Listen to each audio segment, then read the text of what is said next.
wherever the container was that they found it in.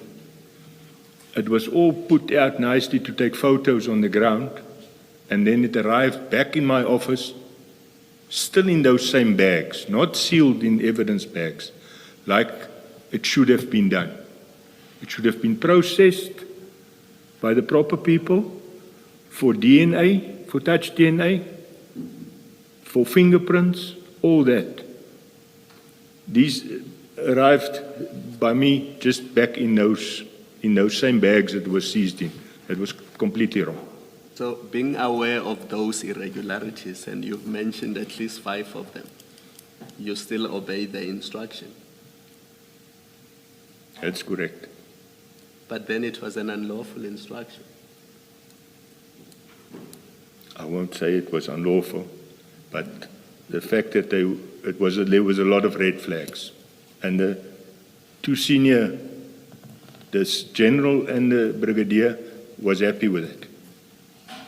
So you, as long as your general and brigadier were happy, you were also comfortable? I was not comfortable, but I cannot point that out to them. But if you say they are bringing drugs to you in packages, they are not sealed, the drugs were not properly booked at a police station, there's no proper documentation or record, and it comes to you for storage. What if they had stolen drugs from a larger consignment that was properly booked, and you were being made part of drug trafficking by your superiors? Were you not concerned that it could be that? I didn't at that stage think of it that way. It was just that everything they did concerning that consignment was wrong. The way it was handled and the way they packaged and everything was wrong. Yeah. But it's wrong because it doesn't comply with prescripts, and that's what makes it unlawful. It's not wrong because my brother and I think it's wrong. We are not policemen, but you are a policeman and you know how exhibits should be handled. And if it was not handled properly and you are being instructed to store it in your office simply because you have a safe, then that is unlawful. I don't think it was unlawful, Commissioner. It was just supplying them with a storage space. Let's take it at the level of red flags, which you accept were there. Earlier, in response to a question by Commissioner Baloyi, you said that it is open to you to question your superiors about something that you think is improper. Why did you not question them here? Regard being held to the fact that you accept that there were red flags here. Commissioner, in the police, it's not that easy to question your superiors. For me to have questioned the general and the brigadier, there would have been serious consequences for me. Then under what circumstances would you question? Because you accepted when Commissioner Baloyi asked you that in some instances you may question. So under what circumstances would you question then? Because what you just said seems to go against what you said earlier in response to that question by my co-commissioner. Commissioner, certain smaller things you can question them about.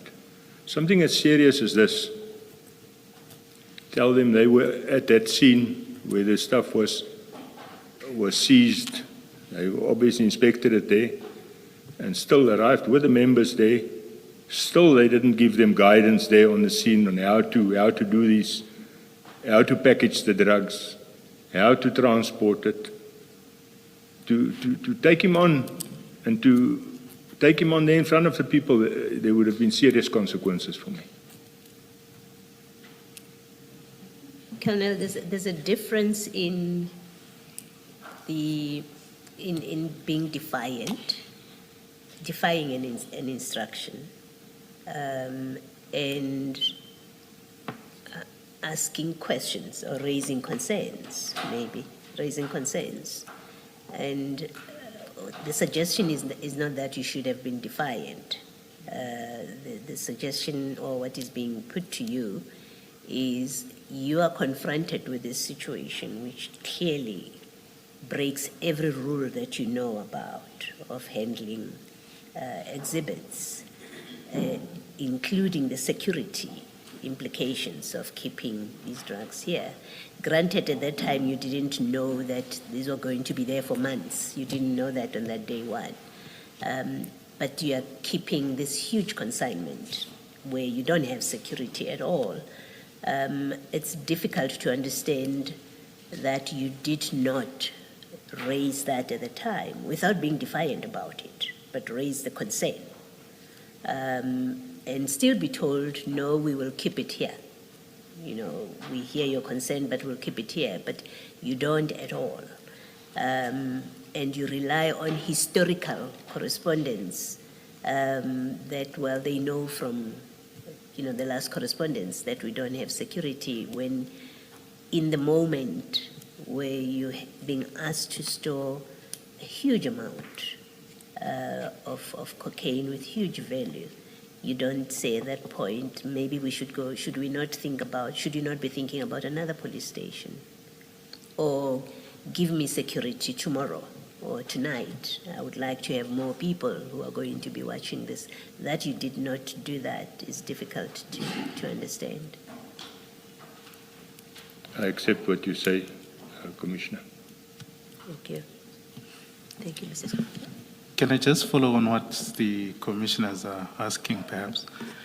So, at least at this stage, and I take it because you are receiving some instructions, we've established that, at least as of 2017, your office no longer has the authority or the can't store exhibits. So there's no SAPS 13 register. Essentially, what that would mean legally is that your offices are wholly unsuitable. Would you accept that? And that you and Brigadier Nyuswa and General Sinona would be aware of that? You mean in 2017? In 2021. This is now in. That's correct, Right. Commissioner. And Warrant Officer Mpangase would be aware of it. That's correct. And you are now seeing that the bags or the exhibits are not sealed properly as they should according to the national instruction. That's correct. And at least yourself, Major General Sinona, and Brigadier Nyuswa would know that. That is correct. That it would be contrary to the prescripts. That's correct. Now, in terms of seniority, Major General Sinona and Brigadier Nyuswa were the ones giving you instructions, and you saying you had to obey those instructions and commands. That's correct, Commissioner. With hindsight, would you say that, and I'm not saying then, I'm saying with hindsight, would you say that they gave you an unlawful instruction? Seeing all the shortcomings that could have been so, yes, Commissioner.